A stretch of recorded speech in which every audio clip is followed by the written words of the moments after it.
오늘 가족 여행으로 또 몸이 조금 안 좋아서 우리 모든 하늘 가족들, 하담 친구들은 있는 곳에서도 하나님의 동일한 은혜로 함께 해주시길 기도하며 사랑하는 효진이와 하율이와 함께 오렌지 말씀을 시작하겠습니다. 우리 하율이가 한번 크게 외쳐볼까? 사랑하고 축복합니다. 효진이도 시작. 사랑하고 축복합니다. 사랑하고 축복합니다. 다시 외쳐볼까요? 시작. 사랑하고 축복합니다. 사랑하고 축복합니다. 우리 9월 두 번째 주에 오렌지 말씀을 시작할게요. 우리 지난주 이렇게 강하고 화려하고 멋졌던 바벨론 결국 어떻게 됐지요? 멸망했어요.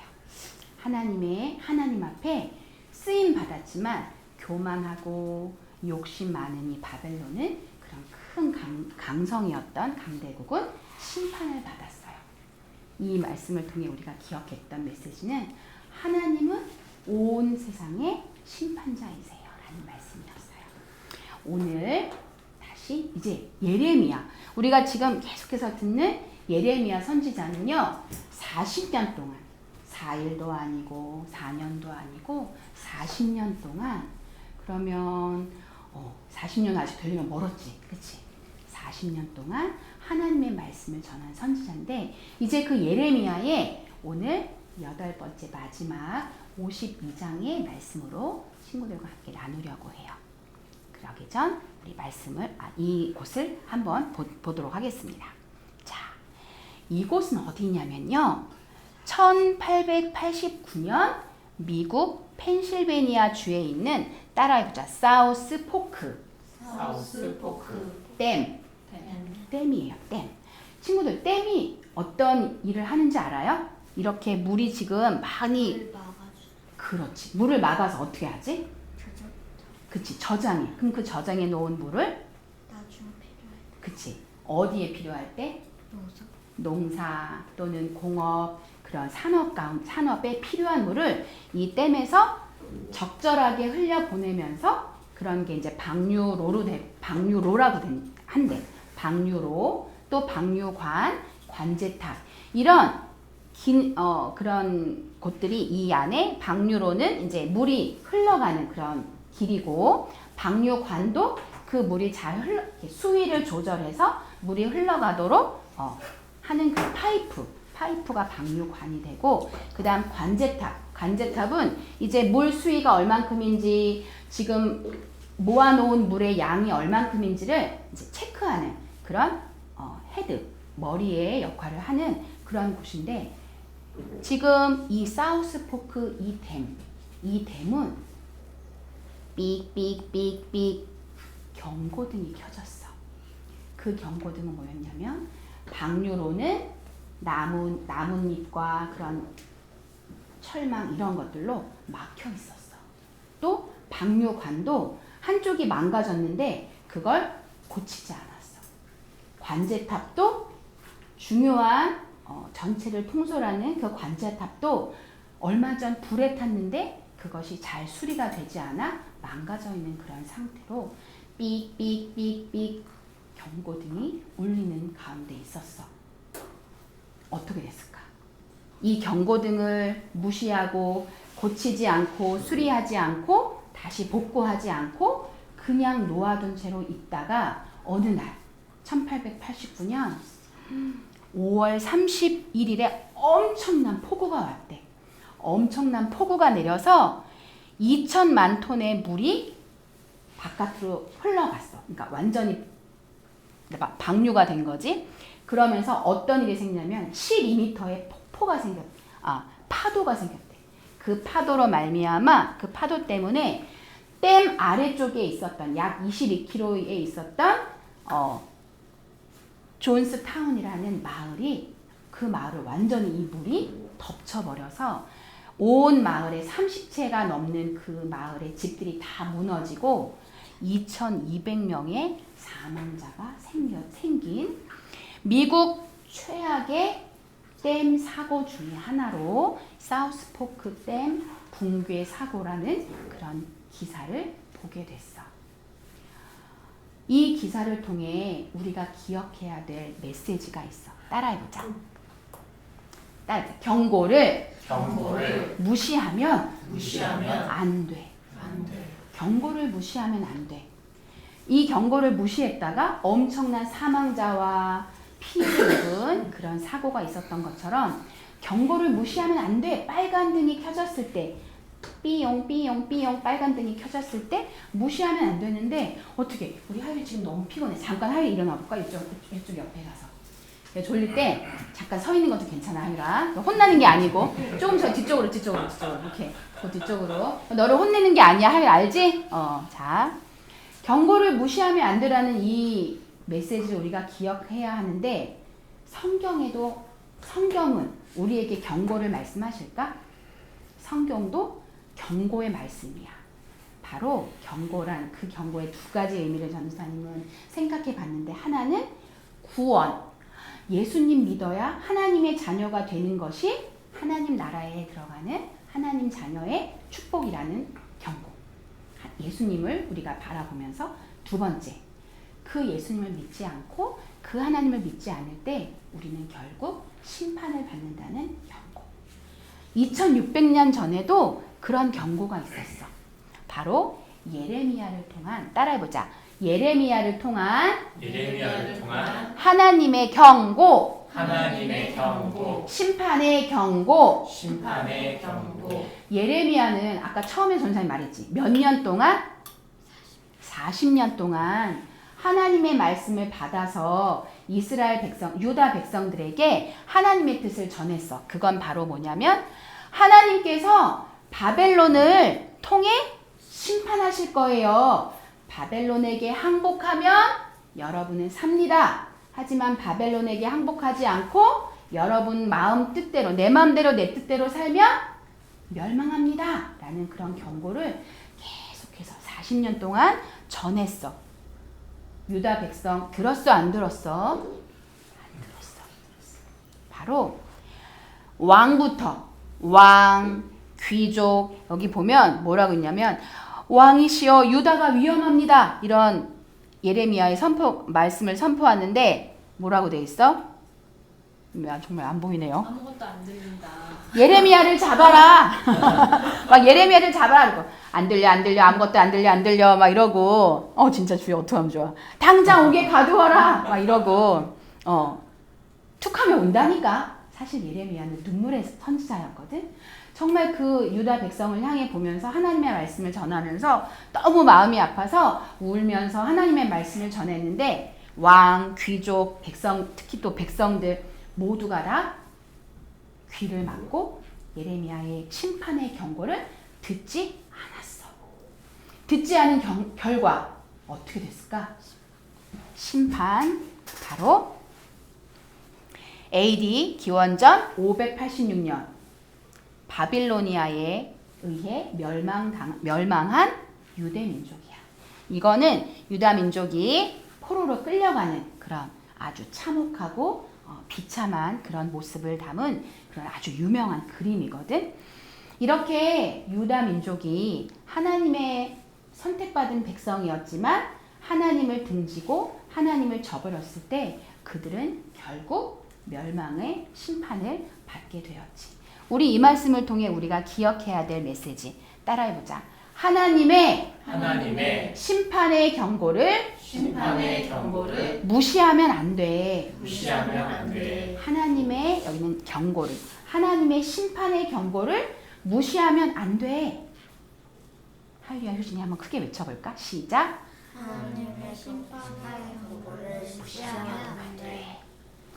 자, 예레미야가 2600년 전 그렇게 하나님의 경고판으로 하나님의 말씀을 전하는 경고판으로 사용됐던 것처럼, 그럼 이 시대 2025년을 사는 효진이와 하율이는 하나님의 경고판일까 아닐까? 하나님의 경고판이야. 효진이도 하나님의 경고판, 하율이도 하나님의 경고판이야. 바로 우리가 매일매일, 우리 효진이가 아까 기도에서도 기도했던 것처럼 하나님 이번 한 주도 큐티를 매일매일 할 수 있도록 도와주세요. 그건 바로 하나님의 말씀을 가까이 함으로 하나님 말씀 속에 있는 하나님의 경고, 구원의 말씀, 심판의 말씀을 우리가 직접 보고 하나님 말씀 이렇게 예배를 통해 듣고 읽고 묵상하고 하나님 도와주세요. 하나님 말씀에 오늘의 말씀 속에 나에게 뭐라고 말씀하시는지 잘 듣고 하나님 내가 그렇게 순종하며 살게 해주세요. 우리 하나님의 말씀을 통해 우리가 그런 하루하루를 보내게 돼. 하나님의 심판의 경고, 구원의 경고의 말씀을 매일매일 보면서 우리가 일상에서, 가정에서, 학교에서, 학원에서 하나님의 경고판 효진이, 하나님의 경고판 하율이 하나님의 뜻을 전하는 하나님의 사람들인 거야. 하나님이신 예수님이 이 땅에 오셔서 십자가에 죽으시고 다시 3일 만에 살아나신, 그리고 그 예수님이 천국으로 가셨잖아. 하늘나라로 가셨잖아. 그리고 그 예수님은 다시 오셔 안 오셔? 다시 오셔. 그 예수님이 다시 오셔서 그때는 온 세상을 심판하실 심판주로 오신다는 그 경고의 말씀을 효진이가 하율이가 기억하며 살아야 한다는 거야. 그러는 가운데 전도사님 생각해 봤어. 하나님의 경고를 무시하지 않는 건 뭘까? 그걸 생각해 보니까 경고를 무시하지 않는 건 이거였어. 따라해보자. 순종이더라고. 경고를 무시하는 건 난 몰라. 난 안 들을 거야. 나하고는 상관없어. 이게 바로 불순종이지. 근데 그 경고를 받아들이고 그 경고를 기억하고 빨간 등 켜진 그 경고의 말씀을 항상 마음에 두는 것. 그게 바로 순종인데 순종에는 하나님 말씀을 읽으며 하나님 나라를 소망하고 하나님 자녀의 정체성을 나는 하나님 딸, 나는 하나님 아들인 것을 기억하고 하나님 신뢰합니다. 하나님을 믿어요. 하나님이 저의 아버지 되시고 하나님이 저의 주인 되어주세요. 또 하나님 사랑합니다. 하나님 사랑합니다. 그리고 하나님 우리에게 귀한 사랑하는 가족, 사랑하는 친구, 사랑하는 하늘가족 공동체를 주셔서 감사합니다. 우리가 바로 순종의 마음으로 하나님 앞에 설 때 바로 하나님의 경고를 무시하지 않는 사람들이고 그 순종의 삶을 통해 다른 누군가에게 저렇게 사는 게 바르게 사는 거구나라는 걸 사람들에게, 친구들에게 보여줄 수 있는 거야. 그것이 바로 하나님의 말씀을 쫓아 오늘도 하나님의 말씀이 나의 등불이요 나의 걸어가는 안내자가 되어주십니다. 주의 말씀은 내 발의 등이요 내 길의 빛이십니다 라고 등이요 빛이라고 말씀을 매일매일 묵상하고 그래서 큐티 말씀을 읽고 듣고 하나님 말씀을 듣고 보고 하는 걸 게을리하면 안 되는 거야. 우리가 그 속에서 내가 하나님의 경고판이구나. 그래서 오늘도 학교에서 가정에서 사랑하기 어려운 상황에 사랑하는 것. 하나님의 경고의 말씀을 기억하는 거야.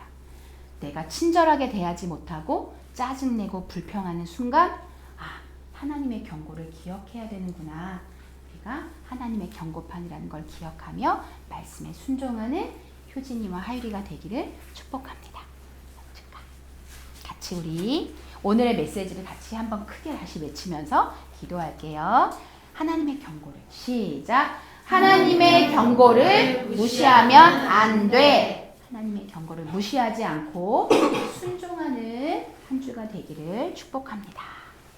우리 네 줄은 전도사님이 기도문을 읽고 아래 세 줄은 친구들과 함께 기도문을 읽겠습니다. 하나님 아버지, 우리에게 경고하여 주셔서 감사합니다. 하나님께 감사하지 않고 나쁜 마음을 가지고 싶을 때가 있습니다.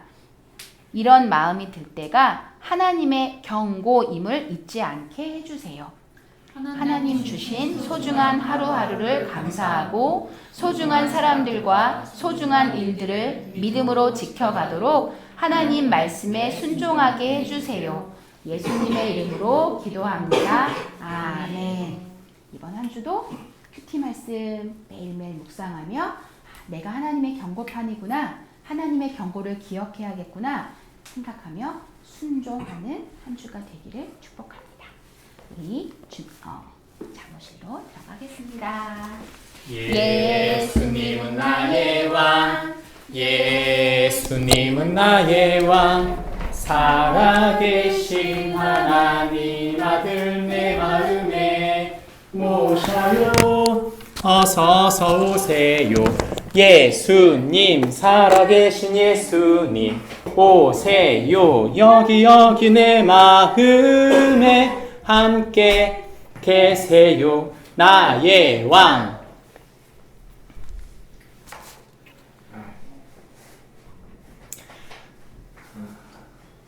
(1985년 8월 6일) 일본 하늘에 이런 종이가 뿌려졌습니다.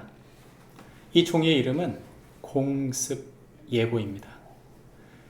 이 일본어로 쓴 글씨는 이렇게 써 있었어요. 이 도시가 미 공군의 다음 공격 목표입니다.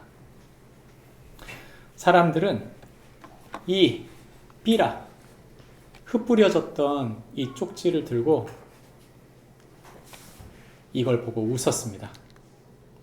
한 번도 일본 본토가 공격받은 적이 없는데 여기가 하늘에서 폭탄이 떨어질 것이라고 사람들은 전부 다 이 삐라를 믿지 않았어요. 그래서 사람들은 이걸 보고 비웃었습니다.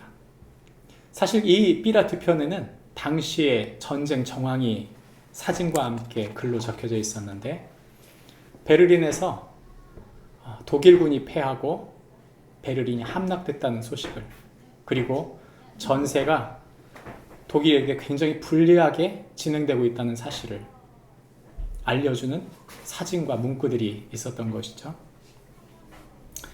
사람들은 믿지 않았어요. 어떤 일이 있었을까요? 우리가 알고 있듯이 원자폭탄이 두 도시 히로시마와 나가사키에 떨어지게 됩니다. 그 경고를 들었더라면, 그 전단지에 있었던 그 말을 공갈이라고 말하지 않고 거짓말로 여기지 않았더라면 누구든지 살 수 있었어요. 그 경고를 무시한 대가는 혹독했습니다. 결국 이 도시는 파괴되었고 일본은 패전국이 된 것이죠. 얼마나 많은 사람들이 경고를 무시하는지 모릅니다. 우리의 삶에 오는 하나님의 경고, 우리가 정말 붙잡아야 될 하나님의 경고를 붙잡지 않은 채 사는 사람들이 얼마나 많은지요. 2600년 전에도 그랬습니다. 한 사람이 끊임없이 외쳤습니다. 몇 년 동안? 40년 동안. 하나님께 부름받은 예레미야가 40년 동안 끊임없이 이러한 우상숭배, 이러한 형식만 드리는 예배, 이러한 욕망이 가득한 죄로 물들어버린 사회, 약자를 짓밟고 같은 나라 민족인데도 노예로 삼는 이 비참한 사회적 현실을 반복하며 하나님 앞에 죄를 짓고 있는 거라고 경고했지만 40년 동안 듣질 않았어요. 어찌 보면 예레미야 그 자체가 바로 경고판이었던 것이죠. 그의 눈물이, 그의 외침이, 그가 말했던 그 사실이 바로 경고였습니다.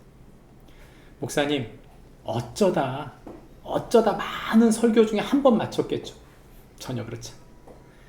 예레미야 1장을 읽어보시면 예레미야가 했던 그 메시지는 52장까지 한 줄로 나옵니다. 한 번도 바뀐 적이 없어요. 이랬다 저랬다 한 적이 없습니다. 북쪽으로부터 바벨론을 통해 하나님의 심판이 올 텐데 항복하면 너희가 살고 은혜를 받겠지만 대항하고 대적하면 여지없이, 어떤 여지도 없이 엄청난 대가를 치르게 될 것이다. 사실 우리는 하나님의 경고를 듣고 살고 있습니다. 우리의 삶에 하나님께서 주시는 그 경고가 무엇인지를 우리가 깨닫지 못한다면 우리는 하나님의 뜻대로 산다는 것이 불가능하죠. 우리의 마음속에 하나님의 경고를 무시하고 잊어버리는 것, 왜 그럴까요? 왜 이토록 우리는 경고하고 경고하시는데도 이것을 무시하고 잊어버릴까요? 오늘 그 해답을 예레미야서 맨 마지막 장인 52장 1절부터 3절에서 그 해답을 찾고자 합니다. 나눠서 읽습니다. 시드기야가 왕위에 오를 때에 나이가 21세라. 예루살렘에서 11년 동안 다스리니라. 그의 어머니의 이름은 하무달이라. 림나인 예레미야의 딸이더라.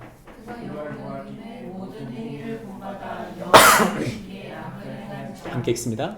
여호와께서 예루살렘과 유다에게 진노하심이 그들을 자기 앞에서 쫓아내시기까지 이르렀더라. 시드기야가 바벨론 왕을 배반하니라. 아멘.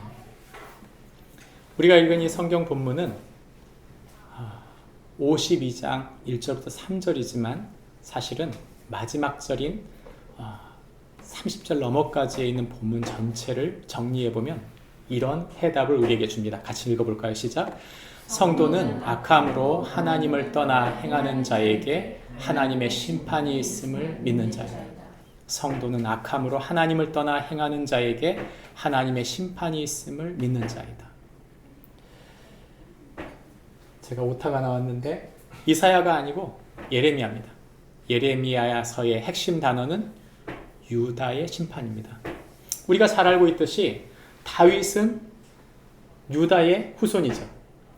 다윗을 뺀 유다를 뺀 나머지 지파, 이 지파들이 모여서 만든 나라가 북이스라엘이고, 그리고 다윗의 후손을 따라 솔로몬의 후손이었던 르호보암을 따라 나라를 이룬 남유다, 그것을 유다인들이라고 모임으로 남유다라고 했습니다. 북쪽에 있는 북이스라엘, 남쪽에는 다윗의 후손들인 남유다가 함께 거의 왕을 20명 정도 지나가면서 분열 왕국을 이루고 있었죠.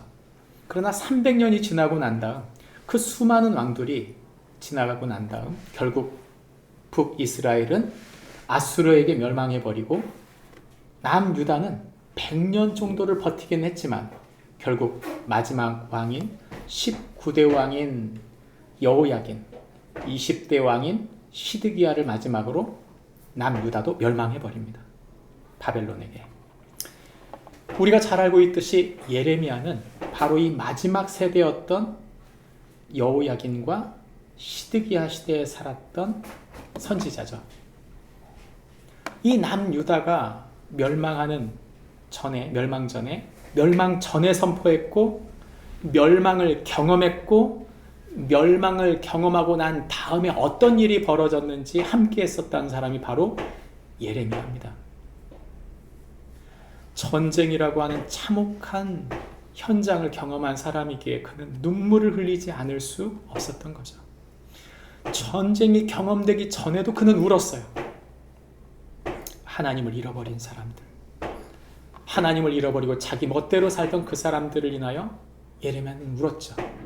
그럼에도 불구하고 그들은 그 메시지를 듣지 않았습니다.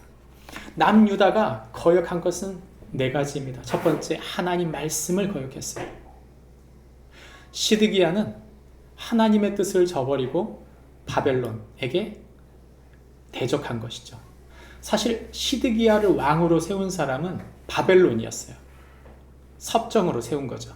그런데 조공을 바치지 않고 애굽을 의지해서 바벨론을 치려고 한 것입니다. 반역한 것이죠.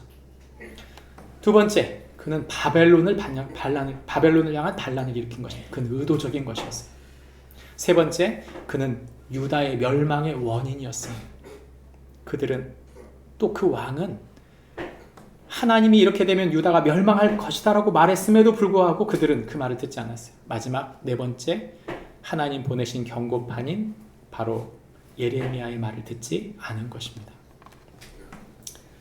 우리의 삶에도 똑같습니다. 하나님은 하나님의 말씀을 거역할 때 하나님은 심판합니다. 하나님께서 분명히 당신의 오심을 준비하라고 말씀하셨어요. 그럼에도 준비하지 않는다면 그것은 심판을 받는 것입니다.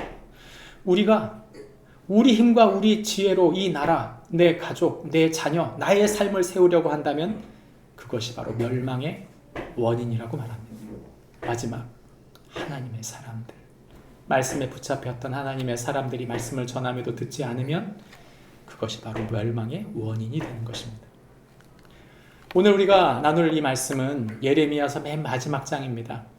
예레미야를 제가 7조각으로 쪼갰다가 중간에 유다의 멸망에 대한 부분, 특별히 예루살렘의 멸망에 대한 부분을 거의 11장이나 돼가지고 너무 길어서 중간에 한번 나눈 것을 빼놓고는 우리가 지금 8번째 이 설교를 하고 있는 것입니다. 예레미야를 제가 지금 8번 설교한다고 많다고 생각하지 마십시오. 강해로 하면 한 100번 들어야 돼요. 예, 잃어버려요. 예레미야가 무슨 말을 하는지. 제가 이렇게 중간중간을 짧게 이렇게 설교하는 이유는 맥을 분명히 하기 위해서입니다. 예레미야의 핵심 단어는 유다의 멸망. 예레미야 그 한 사람 자체가 주는 메시지가 오늘 성경의 메시지인데, 이 마지막 장의 52장은 역사적 결말이에요. 지금까지는 예언했던 말씀들, 역사적 사건이 중간중간에 있기는 하지만 이 52장 마지막 장 딱 하나는 그냥 팩트, 뼈 때리는 팩트, 있었던 사건만 진술해 놓는 내용이에요. 왜 굳이 마지막 이 팩트를 한 장으로 만들어 놨을까요? 왜냐하면 이 앞에 있었던 모든 경고가 여기서 이루어졌다는 것을 보여주기 위함입니다. 나중에 말씀드리겠지만 사실 이것은 1장에서 했던 그 메시지가 고스란히 마지막 장에서 오버랩되는 내용입니다. 이제 더 깊이 들어가 보면 이 예레미야 52장의 말씀은 결국 유다의 멸망에 대한 이야기일 뿐만 아니라 이것은 마치 역사적 사건을 예레미야의 서기관이었던 바룩이 첨가 놓은 하나의 장이라고 신학자들은 말합니다. 이 마지막 장 52장은 굉장히 그 의미가 있는 이유는 바로 당시 시드기야 왕의 불순종, 그리고 비참한 최후를 맞았던 유다의 고통, 그것을 증언해주는 이야기입니다. 살아있는 얘기죠. 그냥 이랬으면 좋겠다 추상적인 얘기가 아니라 그들은 결국 이렇게 되었다라고 하는 역사적 히스토리만 적은 것이 바로 52장입니다. 이 사실, 이 52장 전체를 다 뼈를 발라보면, 살을 다 빼고 뼈만 추려보면 딱 3문장이 나오는데, 첫 번째 문장은 대적하면 심판받을 것이고 항복하면 은혜를 받을 것이라는 말씀. 두 번째는 보이는 것을 의지하지 말고 하나님만 의지해야 했었다. 마지막 세 번째는, 마지막은 철저히 하나님의 심판이 올 것이다. 이 세 가지 메시지가 바로 우리가 하나님의 경고를 기억해야 할 이유입니다. 제가 드리는 이 말씀은 복음의 원리일 뿐만 아니라 우리가 예수님 믿으면서 왜 예수님을 믿어야 되는지를 알려주는 복음의 원리일 뿐만 아니라 예레미야가 52장 가운데 얘기하고 있는 뼈 때리는 얘기들인 것이죠. 하나씩 살펴볼 텐데, 첫 번째, 대적하면 심판을 받게 되고 항복하면 은혜를 받게 될 것이다. 아까 제가 말씀드렸듯이 마지막 19대 왕과 20대 왕이 있습니다. 19대 왕은 여호야긴, 조카예요. 조카. 이 조카가 결국 잡혀가죠. 바벨론 왕에게 잡혀갑니다. 예루살렘은 한 번 침공당한 게 아니라 3번을 침공당했습니다. 크게 3번. 어떤 이들은 4번이라고 말하는데, 그 중에 첫 번째 침공 때 데려간 이 잡아간 왕이 바로 여호야긴이에요. 이 여호야긴은 바벨론에 37년 동안 감옥에 잡혀 있었습니다. 그저 죄수로 잡혀 있었던 것이죠. 그런데 놀랍게도 그는 하나님의 은혜를 입습니다. 나중에 다시 얘기하겠고, 이 시드기야 왕이 그렇게 잡혀간 이 여호야긴 왕과 달리 여호야긴은 잡혀가서 은혜를 받지만 이 시드기야 왕, 19대 왕이 아니라 20대 왕인 3개월밖에 통치 못했던 여호야긴이 잡혀가서 37년의 감옥 생활을 한 대신 그 다음에 왕이었던 삼촌, 여호야긴 왕의 삼촌인 시드기야 왕은 11년을 통치했습니다. 시드기야 왕이 11년을 통치하는데 그를 왕으로 세운 사람들이 누구라고요? 바벨론들이요. 바벨론 왕이에요. 바벨론 왕이 조공 잘 바쳐라 그리고 약속하고 넘겼는데 바벨론을 배신한 것이죠. 그것은 실수가 아니라 배신입니다. 여러분 배신 좋아하세요? 배신을 좋아하는 사람은 누구도 배신 좋아하지 않아요. 그래서 죄 중에 최고의 형량이 있는 게 뭐냐면 배신 아닙니까? 배신이에요. 여러분 성경이 우리에게 말하는 것입니다. 시드기야의 배신을 하나님은 철저히 심판하신다. 대적 즉 배신한 시드기야는 철저히 심판하고 붙잡혔던 왕이었던 그 여호야긴은 죄수 생활을 하긴 했지만 마지막에 은혜를 입습니다. 이 얘기를 제가 나중에 한 번 더 드리겠지만 이 여호야긴은 37년간 잡혀있다가 어느 날 이 느부갓네살 왕이 그를 부릅니다. 그리고 왕의 자리로 부르고 난 다음 그의 옷을 갈아입혀요. 그리고 나서 그에게 왕의 식탁에서 함께 먹게 합니다.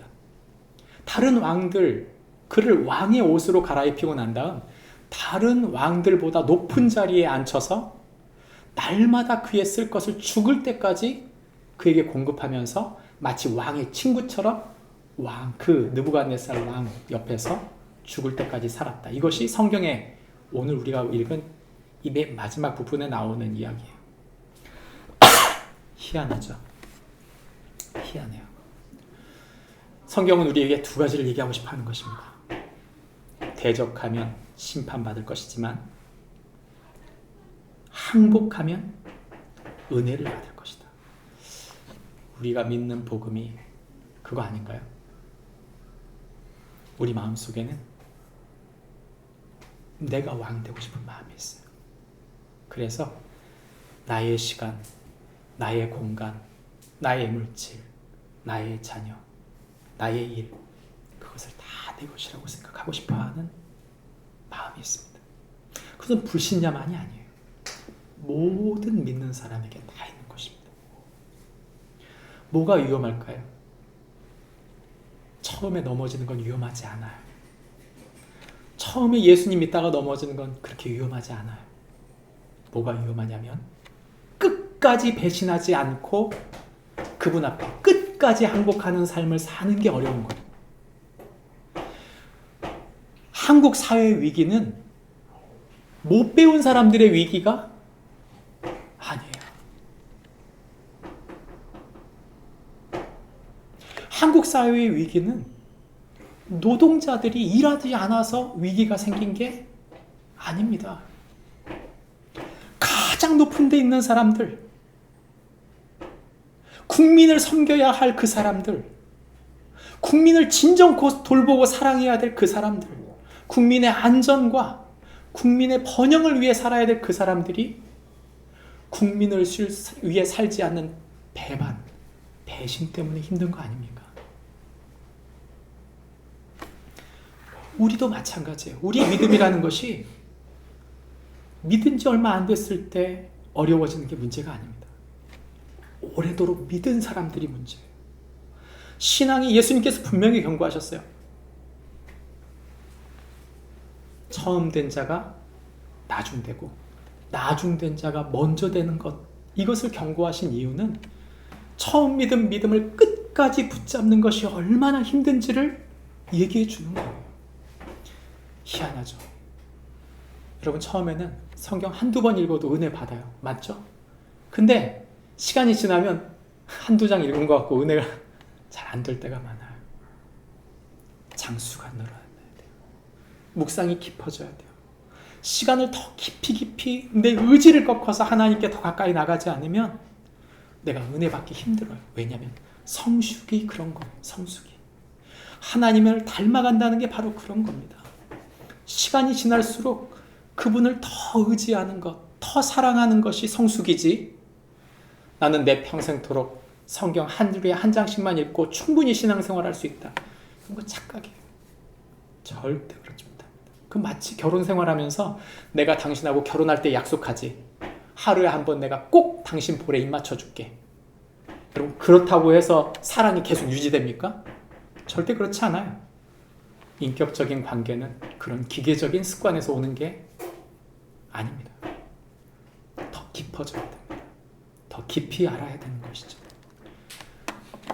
시드기야와 바로 여호야긴이 그걸 보여주는 이야기예요. 이 52장에서 맨 첫 부분에서는 시드기야의 반역을, 맨 마지막 부분에서는 52장 맨 마지막 부분은 여호야긴에게 은혜를 베푸는 장면이 나오는 이유는 시드기야가 그랬거든요. 얼마든지 우리가 애굽의 힘을 빌어서 저 바벨론을 이길 수 있다. 배신했을 때 그 배신을 바벨론이 어떻게 갚았습니까? 그 나라를 정복하고 난 다음 예루살렘을 다 불태우고 그 왕과 귀족과 백성들을 다 끌고 오고 난 다음 시드기야의 눈에 보이는 그 앞에서 자식들을 다 죽입니다. 그리고 그의 눈을 뽑아버립니다. 그리고 그를 죽을 때까지 감옥에 넣습니다. 시드기야가 마지막에 본 장면이 뭐예요? 자기 자식들이 자기 눈앞에서 죽는 모습. 그리고 가옥에서 처참히 죽은 것이죠. 그것이 바로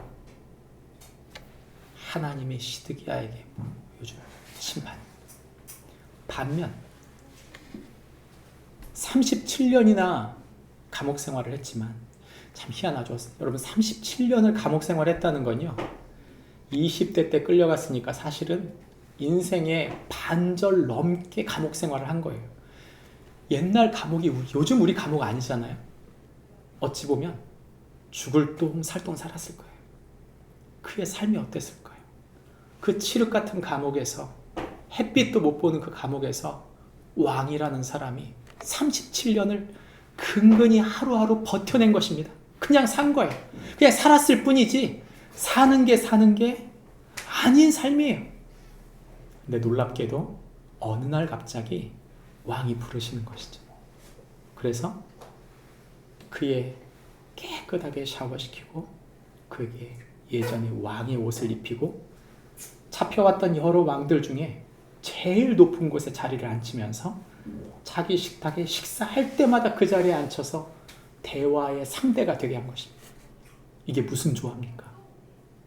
이게 무슨 조화예요? 성경에 이런 예가 몇 가지 나오는데 가장 대표적인 예가 느비보셋입니다. 다윗을 죽이려고 애썼던 사울의 손자.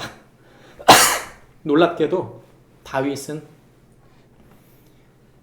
자신이 그토록 사랑했던 요나단, 사울의 아들 요나단 때문에 그 아들 느비보셋을 죽이지 않고 자기의 식탁에서 함께 먹게 했습니다. 양쪽 다리가 다 부러져서 목발이 아니곤 걸을 수도 없는 그 사람, 장애인을 자기의 식탁에 함께 두면서 자기의 친구처럼 대우한 것입니다. 왜 성경이 느비보셋을, 왜 성경이 여호야긴을 우리에게 말해줄까요? 바로 그 느비보셋이, 그 여호야긴이 저와 여러분이기 때문이에요. 우리는 가끔 이런 생각을 합니다. 내가 조금 더 열심히 했었더라면, 내가 그때 그 실수를 하지 않았더라면, 내가 조금 더 좋은 기회가 있었더라면, 아니요. 핵심을 놓친 것입니다. 내가 잘 했었더라면 그게 아니고 나에게 가장 중요한 나의 만족은 무엇인가? 그 질문이에요. 지금 이 자리에 나의 진정, 나의 가장 중심에 나의 만족은 무엇인가? 성경은 말합니다. 느비보셋에게 다윗이든 여호야긴에게 느부갓네살이었든 나의 삶 속에 예수 그리스도가 나의 진정한 왕이시라면 그걸로 충분한 것입니다. 그것으로 만족하시겠습니까? 제가 우리 아이들에게 종종 하는 말입니다. 난 너희들이 끝까지 예수님만 사랑했으면 좋겠다. 난 다른 걸 원하지 않는다. 난 너희들에게 그 어떤 것도 바라지 않는다. 너희가 마지막까지 그 예수님으로만 만족하고 살 수 있다면 나는 충분하다. 우리의 모든 은혜는 예수 그리스도로부터 온 것입니다. 내가 무엇인가 잘한 게 있다면 그 모두 예수 그리스도로부터 온 것입니다. 내가 뭔가 실수해서 잘못된 게 있다면 그것은 뭔가 예수 그리스도께서 우리에게 뜻하시는 바가 있기 때문입니다. 우리가 예수를 붙잡으면 모든 것을 붙잡은 것이지만 예수 그리스도를 놓쳤다면 모두 놓친 거예요. 우린 그걸 너무 자주 잃어버립니다. 저 여러분이 그 마지막 때에 복음, 예수 그리스도만으로 만족한 그 복음, 그 은혜의 복음이 우리 중심에 있는 축복이 있기를 바랍니다. 성경은 우리에게 두 번째 말해줍니다. 그것은 보이는 것이 아니라 하나님만 의지해야 하는 것입니다. 성경은 우리에게 32장 17절부터 12절부터 23절까지 쭉 나오는 얘기에 두 가지 단어가 핵심인데 뭐냐면 성전 기물, 성전이라는 단어와 20절 솔로몬이라는 단어가 핵심이에요. 52장에 보면 솔로몬이 지었던 그 성전의 모든 기구들을 가져갔다 그 얘기하는 거예요. 그 가져간 금과 은과 놋의 무게가 얼마였고 그 놋이 그 그릇이 어떤 것이었다 그거 설명하고 있는 거거든요. 왜 그 설명을 할까요? 왜 남유다의 성전에 있던 그 금들 다 긁어간 이야기를 여기서 할까요? 그 성전에 있던 기병들 가져간 얘기를 왜 해요? 그 이유는 바로 그들이 그토록 의지하던 것 두 가지가 있었어요. 끊임없이 의지하던 것. 우리가 지금 8주 보내면서 계속 들었죠? 그들이 항상 믿었던 두 가지. 하나는 다윗의 후손인 우리를 다스리고 있다. 그래서 하나님 우리를 망하지 않게 할 거다. 두 번째는 우리는 하나님을 제사할 성전이 있다. 그래서 다윗의 후손 솔로몬, 다윗과 솔로몬의 후손 그 후손이라는 단어와 우리가 제사하고 있는 그 성전이라는 단어 두 개를 붙잡고 우리는 멸망하지 않을 거야 라고 생각한 것입니다.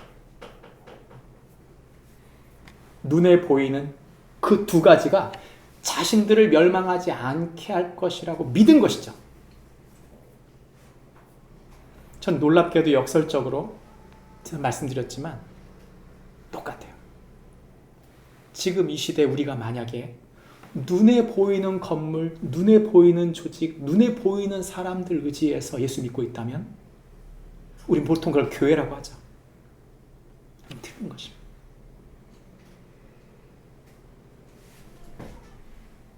그건 우리의 의지가 아니에요. 두 번째, 우린 이렇게 생각합니다. 한번 믿었으면 됐지. 내가 예수 믿었으면, 그 예수 그리스도를 믿었다면 된 거 아니냐. 구원파적 믿음이에요. 그래서 제가 사역하는 동안 제일 갈등이 된 게 뭐냐면 제가 열심히 전도하고 교회에 열심히 청년들을 섬겼는데 어느 날 교회를 떠난 거예요. 교회를 떠나서 안 와요. 근데 제 걱정은 뭐냐면 떠나서 안 올 것 같아 진짜. 죽을 때까지. 그런데 고민이 뭘까요? 사역자인 제가? 분명히 와서 세례를 받았는데 분명히 예수님 믿는다고 했는데 얘는 구원을 받았을까 안 받았을까? 그래서 전 그렇게 생각했어요. 아, 이 사람들은 부끄러운 구원을 받겠구나. 부끄럽게 구원을 받겠구나. 추상적으로 그렇게 생각을 했어요. 근데 문제가 있는 것 같아요. 문제가. 과연 성경이 우리에게 그렇게 말했을까? 너 한 번 예수 믿었으니까 보험 들었으니까 보험의 구원이죠. 그래. 보험 한번 들어놨으니까 죽을 때까지 뭐 하나님 안 버린다며. 내 맘대로 사는 거지 뭐. 그거 아닙니까? 그거 아니에요. 우린 그것을 박옥수, 기쁜 복음 선교회, 기쁜 소식 선교회, 박옥수, 구원파 아닙니까? 뭐가 달라요? 뭐가 달라요? 구원은 무엇이죠? 제가 지난 주일날 저녁, 월요일날 저녁인가요? 어떤 분이 저한테 당근으로 친구를 맺자 그래가지고 제가 그 카톡방에 그 당근에다가 독서 나눔 방을 하나 열었어요. 성경 공부하고 싶은 분, 신앙적 상담하고 싶은 분 이렇게 해서 올려놨어요. 그랬더니 몇 분 들어왔다 나갔다 했는데 한 분이 끈질기게 저를 붙잡고 해서 만났습니다. 밤 10시에 만나서 새벽 4시에 헤어졌어요. 정말 다음날 새벽 예배를 못 드렸어요. 새벽 설교를 준비했는데 예배를 못 드렸어요. 제가 무한반복 5시간 반 동안 이야기했던 게 뭐냐면 그분의 얘기가 이거예요. 핵심은 우리 믿음으로 구원 얻지 않습니까?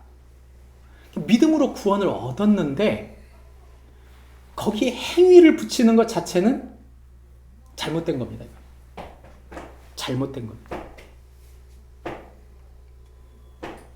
비록 그 사람이 마음은 행하고 싶은 마음이 있지만 행하지 못할 수도 있는 거 아닙니까? 이게 제가 5시간 반 동안 그걸 들었거든요. 제가 방금 쪼려서 말씀드린 건데 머리에 쥐가 나더라고요.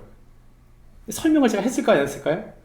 5시간 반 중에 제가 최대한 많이 들어드리고 한 1시간 반 내지 2시간은 제가 설명을 신학적으로, 역사적으로, 성경적으로, 성경신학적으로 이거를 설명을 교리적으로 하나하나 구원의 여정 가오까지까지 한번 해가지고 교리적으로 설명을 다 했어요. 희한해요. 이해를 못해요. 이해를. 그러니까 그분의 이야기는 그거예요. 행위 구원론자들 아니냐. 한국교회 지금 행위 구원론자들 아니냐. 천주교하고 똑같은 거 아니냐. 기독교 목사님들이 지금 결국 행위를 붙이려고 하는 거 아니냐. 그거예요. 사실이에요. 왜냐? 여러분 우리가 믿는 믿음은 믿어서 구원받지만 그 믿음이라는 단어 속에는 행함이 동전의 양면처럼 붙어있는 거예요. 붙어있는 겁니다. 이걸 떨어져 있다고 생각하는 거예요. 그래서 행위를 붙이는 것 자체가 천주교와 같은 것이기 때문에 틀리다 이거죠. 정확히 말하면 천주교는 거의 행위 구원에 가까워요. 믿음으로 구원 얻는다고 믿지를 못해요. 그래서 천주교 여러분들 물어보세요. 천주교 다니시는 분들한테 혹시 지금 죽어도 천국 가실 수 있나요? 그럼 꼭 하시는 말씀이세요. 아직은 내가 조금 더 착한 일을 해야 되는데 희한해요. 천주교 믿는 대부분이 그래요. 대부분이. 모두는 아니겠으나. 근데 기독교인들 중에는 믿음으로만 구원받기 때문에 행위라고 하는 것은 붙이는 것 자체가 잘못된 거 아니야. 이런 사고를 갖고 있는 거죠. 이거는 여러분 구원의 즉각성과 점진성을 오해하고 있는 거예요. 구원이라는 단어는 3번 쓰이죠. 3시제로 쓰여 있어요. 구원받았다. 구원받고 있다. 구원받을 것이다. 그러니까 성경은 우리에게 구원이라는 단어를 쓸 때 한 시제로만 너는 이미 구원받았다라고만 쓰지 않습니다. 3시제를 함께 쓴다는 말은 우리가 예수 그리스도를 영접함으로 구원을 받았는데 그 받은 것을 어떻게 해야 된다? 마지막 끝까지 예수 그리스도를 닮아 그 구원에 이르러야 된다고 말하고 있는 것입니다. 그러니까 텐션, 긴장감이 있는 거예요. 건강한 긴장이. 근데 이 건강한 긴장이 놓쳐지면 어떻게 될까요? 그 건강한 긴장이 놓치면 우리가 그걸 느껴요. 그걸 뭐라고 느끼냐면 우린 스스로 이렇게 느끼는 거예요. 내가 믿기는 하는데 믿음이 성장하고 있는 게 아니고 내가 지금 구원에서 떨어져 나가고 있는 것 같다. 여러분 우린 구원받은 사람들이 맞아요. 그런데 중요한 건 뭐냐면 그 긴장감을 가지고 살아야 돼요. 그래서 계속 항복하는 것입니다. 눈에 보이는 것을 의지하자고 보이지 아니하시는 하나님을 의지하도록 그분을 의지하는 거예요.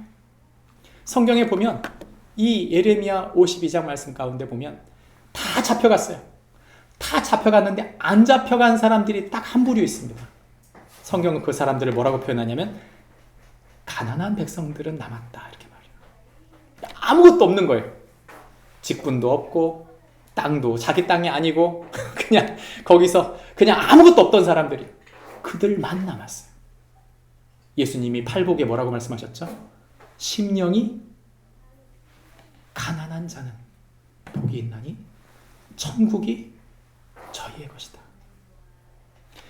내 그 보이는 무엇인가를 의지하지 않고 오직 그 하나님만 의지하는 그 사람들, 그들에게 하나님 나라를 주시겠다고 말씀하고 있는 것입니다. 모든 게 사라집니다.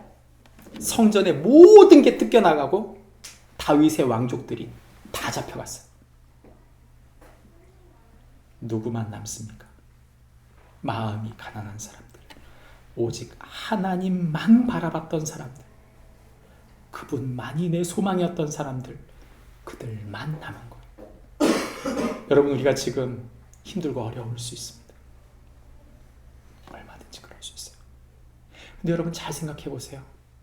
다윗의 말처럼, 다윗의 그 반지 안쪽에 쓰여져 있는 글귀처럼 모두 다 지나갈 거예요. 여러분, 또 건강은 할 수도 있고 안 할 수도 있어요. 관계는 좋아질 수도 있고 또 나빠질 수도 있어요. 물질은 있을 수도 있고 또 없을 수도 있어요. 다 지나갑니다. 우리가 보이는 것 의지하면 망합니다. 그걸 보여주는 장면이 바로 52장이에요. 너희 눈에 보던 그 성전, 너희들이 그토록 의지하던 그 솔로몬의 그 왕족, 모두 다 싸그리 잡혀간 것이죠. 보이는 것을 의지하지 마십시오. 최선을 다해 살지만 하나님께 맡길 때 주님이 책임져 주시는 줄 믿고 하나님만 의지하는 축복이 있기를 바랍니다. 성경은 마지막 우리에게 세 번째 말합니다. 그것은 바로 마지막 하나님의 심판이 있다. 여러분, 끝은 있습니다. 끝이 없다면 어떻게 될까요? 힘들 것 같아요. 목회자인데 제가 끝이 없다면 어떻게 할까요? 제 스승 양성 목사님이 항상 사역자 회의하다가 가끔 하신 말씀인데, 사역을 잘못하면 어떻게 되냐? 죽을 사자 연병역자. 연병하게 된다. 역병이 돼서 잘못 사역하면 그 역병이 돼가지고 사람들을 잘못 전염시킨다. 미친 것을 전염시킨다. 사역 잘못하면. 죽을 사자, 죽음을 전파하는 사람 된다. 그런 일 없도록 해라. 여러분, 사역에 우리가 아까 그랬죠. 텐션, 긴장감을 가지고 마지막 구원을 이룬다는 말이 얼마나 힘들어요. 마지막까지 싸워야 된다는 게 얼마나 힘듭니까? 제가 지금 요즘에 대2, 고2, 중2를 키우고 있는데 힘들어요. 대학생 되니까 너무 좋아요. 편해. 근데 중학생 보면 너무 힘들어요. 근데 가만히 생각해 봤어요. 분명히 제 말이 맞습니다. 죽을 때까지 힘들 거예요. 우리 첫째 딸이 시집가서 손주들을 귀하게 데리고 오겠지만 봐달라고 할 거 아니에요. 또 기쁘게 봐주겠죠. 힘들면서. 우리 첫째만 그럴까요? 둘째 그러고 셋째도 그래요. 죽는 날까지 십자가예요. 우리 평생에 언제 편안한 삶이 있을까? 여러분, 죽으면 편안해요. 그거 기대하시는 게 정말 성경적인 거지, 마지막까지 난 고생 안 할 거다, 여러분, 그거 아닙니다. 난 한국교회가 잘못했다고 그래요. 마지막 우리 성도들이 편하려고 그래서 좋은 묘 짓고 막 건물 크게 짓고 막 사람에 투자했어야 되는데, 그 땅, 그 사지 말고 사람 한 사람 한 사람 키운 때 그 사람들 도와주고 그 사람들 세웠어야 되는데, 그거 안 해가지고 다음 세대 잃어버린 거 아닙니까? 그거 아닙니까? 마지막까지 고생할 생각하고 이렇게 했어야 되는데 그거 생각 안 하는 거잖아요. 내가 마지막 어떻게 노후를 편안하게 살까? 그것 때문에 다 망가지는 거 아닙니까? 아니에요. 빨리 버리십시오. 그 끝이 있어요. 성경은 우리에게 그 끝을 말합니다. 잔인하게도 하나님 그 끝이 있다고 말할 때 어떤 끝이냐? 배반한 자들에게 모두 사로잡혀간다, 이렇게 말해요. 그리고 그 사로잡혀간 이들 중에 3번의 침공이 있었는데, 기원전 605년, 597년, 587년 3번을 침공했는데 그 한 번 때는 아예 다 죽였어요. 다 죽였습니다. 무슨 말을 하는 것입니까? 여러분, 심판이 얼마나 무서운지를 보여주는 장면이죠, 사실. 이 장면을 보여주는 이유는 이 숫자까지 통계내가지고 이것을 보여주는 이유가 뭡니까? 그것은 그 마지막 날의 심판이 존재한다는 것입니다. 여러분, 예루살렘이 공격받은 건요, 2600년 전만이 아니에요. 예수님께서도 예루살렘이 공격받을 것을 누가복음 21장에서 말씀하셨어요. 실제로 예수님이 승천하시고 난 다음 35년 후에 예루살렘의 로마의 침공을 받아서 완전히 폐허가 됩니다. 특별히 성전은 돌 위에 돌 하나도 남지 않았어요. 에이, 목사님, 무슨 건물에 돌 위에 돌이 이렇게 남지 않는 수가 어떻게 있습니까? 로마 군인들한테 어떤 소문이 돌았냐면 이스라엘 사람들이 금을 숨겨놨는데 어디다 숨겼냐면 특별히 자신들이 신성시 생각하는 그 성전의 벽과 벽 사이에 금을 놨다더라. 그래서 로마 군대들가 예루살렘을 점령하고 난 다음 그 성전에 가서 모조리 분해시켜버린 거예요. 예수님의 하신 그 말씀이 고스란히 이루어진 거죠. 여러분, 우리가 하나님의 심판에 두려움을 알아야 됩니다. 예수님 말씀하신 마지막 심판은 끝에 있어요. 아직 오지 않았습니다. 그 끝날 예수님의 심판이 기다린다는 것이죠. 이제 말씀을 맺으려고 하는데 예레미야라고 하는 성경은 우리에게 수미 쌍괄기법 맨 첫 부분과 맨 마지막을 같은 내용으로 존재하게 합니다.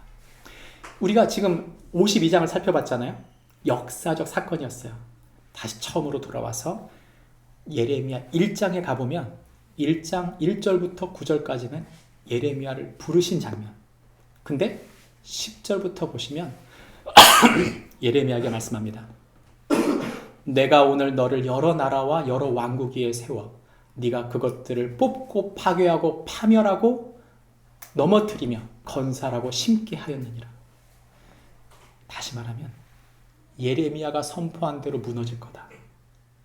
예레미야가 선포한 대로 다시 세워질 것이다. 예레미야를 경고판.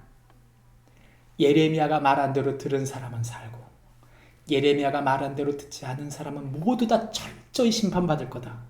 그래서 그가 이렇게 첫 번째 불러서 첫 번째 했던 말이 뭐냐면 살구나무 환상, 내가 너를 통해 이룰 것이다. 히브리 말에 살구나무라는 뜻이 이룬다는 뜻이에요. 반드시 이룰 건데 뭘 이루냐면 그 다음 환상이 뭐냐면 끓는 가마가 북쪽에서 쏟아지는 환상을 보여주죠.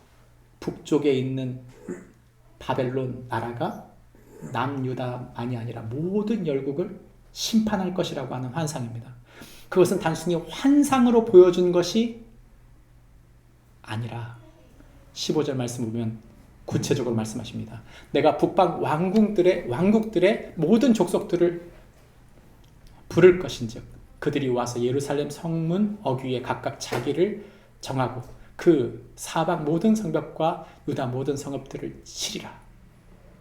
그래서 하나님이 바벨론을 통해 심판할 것을 철저히 처음부터 말씀한 것입니다.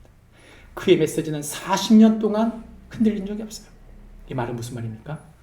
저와 여러분은 뭐예요?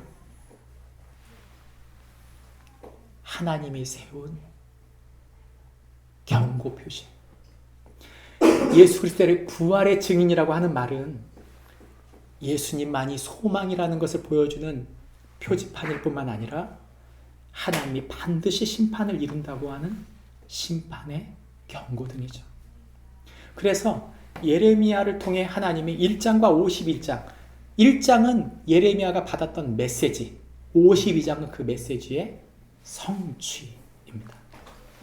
아이고, 제가 아까 이 글을 못 고쳤는데 히브리 말을 제가 보통 이렇게 스캔해가지고 이렇게 집어넣는데 오늘은 제가 스캔을 안 했더니 전혀 다른 글씨가 아닌 글씨가 나왔어요. 히브리 글씨가 아니지만 이 히브리 글씨 예레미야라고 하는 뜻은요. 무슨 뜻인가? 여호와께서 일으키실 것이다. 여호와께서 세우실 것이다. 이런 말입니다. 여러분, 하나님이 저와 여러분을 세운 목적이 뭐예요? 저와 여러분을 통해 새롭게 일으키기를 원하는 거예요. 하나님의 계획은 심판이 아니에요. 하나님의 예레미야의 계획은 모두 다 심판받아버려라 이게 아니라 그들이 회개하고 자신들이 파산한 심판받을 존재인 것을 인정하고 난 다음 하나님 앞에 항복하여 은혜 가운데 새롭게 세워지기를 원하는 것이에요. 정확히 말씀드리면 우리는 그 사람들을 세우기 위해 존재하는 사람들이지 무너뜨리기 위해 존재하는 사람들이 아닙니다. 여러분 경고판을 세울 때 사람들한테 여기서 죽어버려라 이렇게 하는 말인가요? 아니에요. 여기 오면 멸망합니다. 사고당합니다. 그래서 만지지 마십시오. 살려면 만지지 마십시오. 그거 아니에요. 살리기 위한 목적이에요. 살리기 위한, 세우기 위한 목적이에요. 저와 여러분을 세우시기 위한 세운 목적은 사람들을 세우고 살리기 위한 것입니다. 말씀을 맺겠습니다.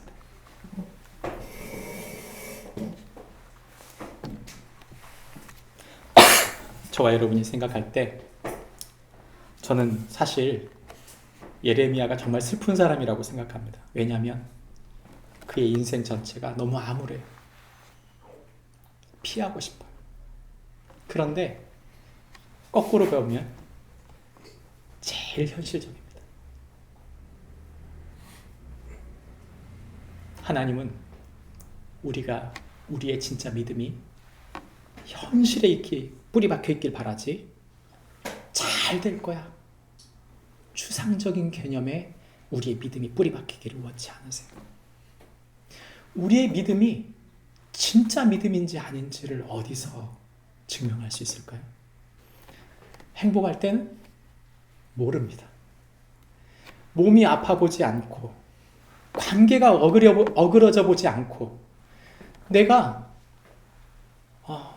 물질적으로 고통받을 때 정말 힘들어 보지 않을 때는 그게 진짜인지 내 믿음이 진짜인지 그 관계가 진짜인지 알 수가 없어요.